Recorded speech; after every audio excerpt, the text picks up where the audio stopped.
आंखों के सामने कभी अंधकार तो कभी उजाला, यह कैसा रहस्य। आज मैं एक ऐसे शख्स के बारे में बताता हूं जिसकी लाइफ में कभी अंधेरा तो कभी उजाला।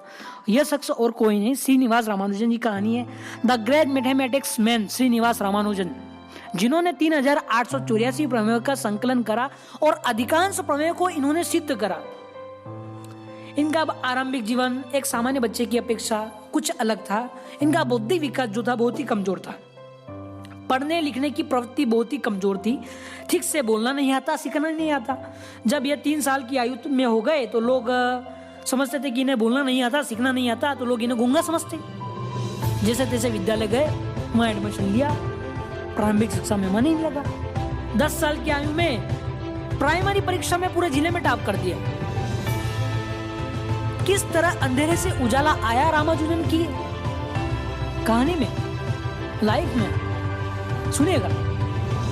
पूरे जिले में टॉप कर दिया, स्कॉलरशिप चालू हो गई। रामानुजन जी की फैमिली बैकग्राउंड बहुत ही कमजोर था, लेकिन स्कॉलरशिप से अपनी आगे की पढ़ाई बिल्कुल ही चालू रहती।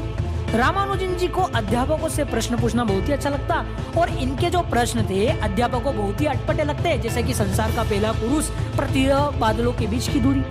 अध्यापक जी चकरा जाते, लेकिन रामानुजन जी अपनी छाप छोड़ रहे थे वहां बैठे छात्रों पर। स्कूल के समय ही कॉलेज की गणित पढ़ डाली। रामानुजन जी को इतना जज्बा था, इतना प्रेम था गणित के प्रति, इतने प्रेम था, इतनी श्रद्धा थी कि अन्य विषयों पर ध्यान ही नहीं देते। परिणाम यह हुआ कि 11वीं फेल हो गए। 11वीं फेल हो गए, स्कॉलरशिप बंद कर दी, स्कूल छोड़ दिया। 12वीं का प्राइवेट फॉर्म भरा, वहां भी फेल। गणित में टॉप, वहां भी फेल। रामानुजन जी को समझ आ गया कि हमें पढ़ाई में विराम दे देना चाहिए, हम तो फेल होते जा रहे हैं। ठीक है, घर वालों ने भी फिर उनकी शादी करवा दी। जिम्मेदारी बढ़ गई। रामानुजन जी को एहसास हो गया कि नहीं यार, एक जिम्मेदारी आ गई है, हमें अब कुछ कमाना पड़ेगा। पैसों की तलाश में मद्रास चले गए और वहां नौकरी की तलाश करने लगे। लेकिन रामानुजन जी 12वीं फेल थे तो वहां उन्हें नौकरी नहीं मिली। लेकिन अपने साथ हमेशा एक नोटबुक रखा करते थे जिसके अंदर बहुत सारे सूत्र थे, गणित के फॉर्मूले थे, और जिससे भी मिलते उनको सूत्र बताते। जैसे तैसे उनकी एक मुलाकात एक ऐसे शख्स से हुई जो गणित के विद्वान थे, जिनका नाम था डिप्टी कलेक्टर रामास्वामी अय्यर। इन्होंने वहां के जिलाधिकारी से इनकी सिफारिश कर दी और 25 रुपए मासिक छात्रवृत्ति का प्रबंधन कर डाला। रामानुजन जी को 25 रुपए की छात्रवृत्ति प्रारंभ हो गई तो उन्होंने 1 साल में मद्रास में रहते हुए अपना शोध पत्र लिखा, और वह शोध पत्र इतना जबरदस्त था, इतने सूत्र थे, इतना इंप्रेसिव था कि उस शोध पत्र का नाम भी था बर्नौली संख्या के कुछ गुण। फिर क्या, general of Indian mathematical society ने उसे प्रकाशित कर दिया। अंधेरे से फिर प्रकाश। ठीक है, लेकिन रामानुजन जी उस शोध पत्र को और बढ़ाना चाहते थे, लेकिन आर्थिक कमी, आर्थिक संकट इतना नहीं था उनके पास कि उतना बढ़ा पाया। जैसे तैसे उन्होंने एक नौकरी कर ली, ट्रस्ट में क्लर्क की नौकरी मिली गई। सौभाग्य से नौकरी में कुछ ज्यादा काम नहीं करना पड़ता था, टाइम मिल जाता, वहां भी शुरू हो जाते, वहां भी मैथ्स करते रहते। मतलब मैथ्स के प्रति इतना लगाव था कि भैया जहां बैठे वहां सवाल करने लगते हैं, वहां सूत्र खोजने लगते हैं। स्लेट पर आधी रात तक लिखते, परिवार के सदस्यों की नींद खराब, खटखट की आवाज आती, पेन की, स्लेट की। लेकिन उस समय क्या था, कुछ पश्चिमी सभ्यता का दौर चल रहा था, अंग्रेजों का जमाने का दौर चल रहा था। अगर शोध पत्र को आगे बढ़ाना है तो किसी अंग्रेज शोध पत्र से बताना पड़ेगा, तो वो संकोच करते थे। इस टाइम उनके पास कुछ शुभचिंतक थे अंग्रेज के, वो काम आए और रामानुजन के कार्य को उन्होंने लंदन के प्रसिद्ध गणितज्ञ के पास भेज दिया। इसी समय रामानुजन जी ने एक संख्या सिद्धांत शेषु अय्यर को दिखाया। एक उनके पास नोटबुक थी और वहां के लंदन के ही थे, एक क्या नाम था उनका, शेषु अय्यर, उसको दिखा दिए। शेषु अय्यर का ध्यान विश्व के सबसे फेमस गणित विशेषज्ञ प्रोफेसर हार्डी की तरफ गया। प्रोफेसर हार्डी उस जमाने के गणितज्ञ थे, विश्व के प्रथम गणितज्ञ। उन्होंने रामानुजन से कुछ प्रश्न पूछा और किसी ऐसे प्रश्न का ऊपर पूछा जिसका उत्तर उन्हें भी नहीं पता था, लेकिन रामानुजन जी ने उस क्वेश्चन को हल कर दिया और उसका उत्तर दे दिया। प्रोफेसर हार्डी इम्प्रेस हो गए। मतलब प्रोफेसर हार्डी किसी गणितज्ञ को 100 में से पैमाने पर 40-60 देते, लेकिन रामानुजन ऐसे सकते थे जिन्हें 100 में से 100 पैमाना मिला, अंक मिले।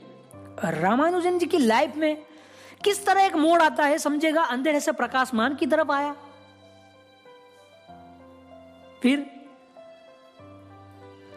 रामानुजन जी अपनी एक छाप छोड़ते गए, लेकिन रामानुजन जी को अध्यात्म के प्रति इतना विश्वास गहरा था कि वे गणित के क्षेत्र में किसी कार्य को अध्यात्म ही अंग मानते।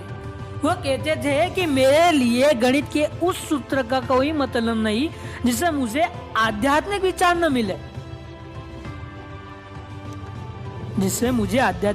न मिले, मतलब उन्हें तो गणित से आध्यात्मिक विचार की ही चाहिए था। वहां भी शुरू।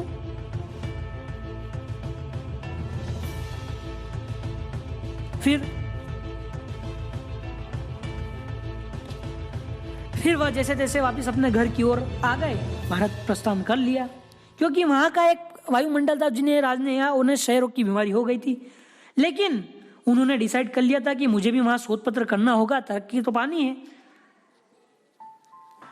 कुछ व्यक्तित्व कारण भी थे और धन की कमी भी थी। रामानुजन वापस आ गए, लेकिन प्रोफेसर हार्डी ने उन्हें कैम्ब्रिज विश्वविद्यालय आने का निमंत्रण दिया, लेकिन रामानुजन जी ने अस्वीकार कर दिया। धन की कमी, व्यक्तिगत कारण। प्रोफेसर हार्डी बड़े ही निराश हुए। उन्होंने रामानुजन जी के टैलेंट को पकड़ लिया था कि यह बंदा अगर कैम्ब्रिज विश्वविद्यालय में पढ़ेगा तो बहुत आगे जाएगा। जैसे तैसे उन्होंने श्रीनिवास रामानुजन जी को मनाया और कैम्ब्रिज बुला ही लिया, कैम्ब्रिज में आने के लिए सहमत कर ही लिया। रामानुजन जी ने जैसे ही इंग्लैंड जाने के लिए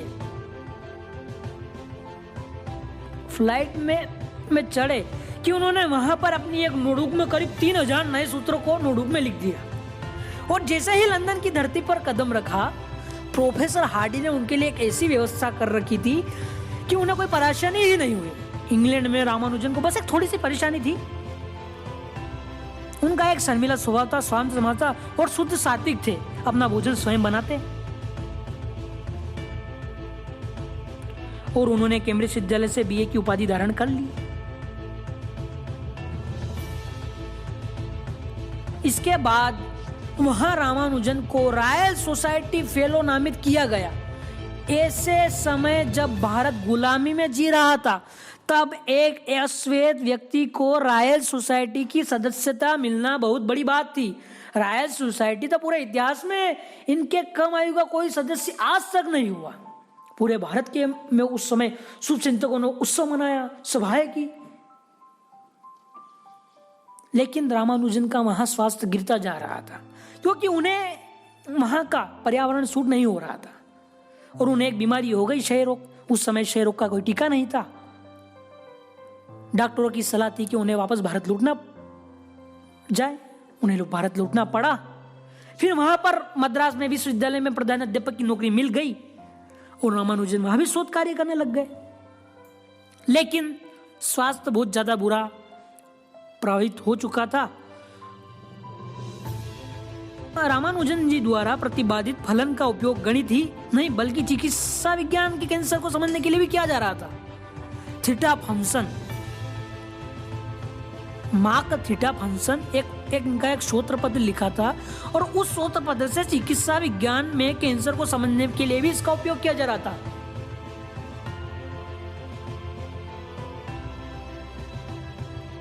मात्र इस समय रामानुजन की मात्र आयु 33 साल थी कि असमय निधन हो गया। गणित के जगत के लिए अपूर्णीय क्षति थी और पूरे देश विदेश में जिसने भी रामानुजन की मृत्यु का समाचार सुना वहीं स्तब्ध हो गया। इस तरह रामानुजन का लाइफ किस तरह अंधेरे से प्रकाशवान की तरह आया और एक रहस्यमय था। जिन्होंने रहस्यमय तरीके से अपने सूत्रों का प्रतिपादन करा, बहुत सारे सूत्र पत्र लिखे और आज वह इतिहास बन गए।